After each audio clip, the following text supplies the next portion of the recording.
Hi, to enable or disable to show battery percentage on your OnePlus Nord 3, as a first step, you will need to open settings, and here we need to find the notifications tab, and after that select the status bar, and now you can see the switcher for battery percentage.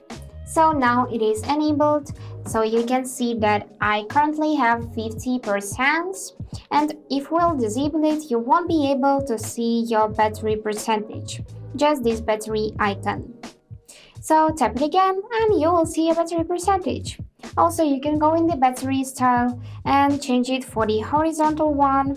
For the loop, for example, you can do not show it at all, so just leave only the battery percentage or just select the vertical. I personally like this horizontal one, so I'm gonna leave it.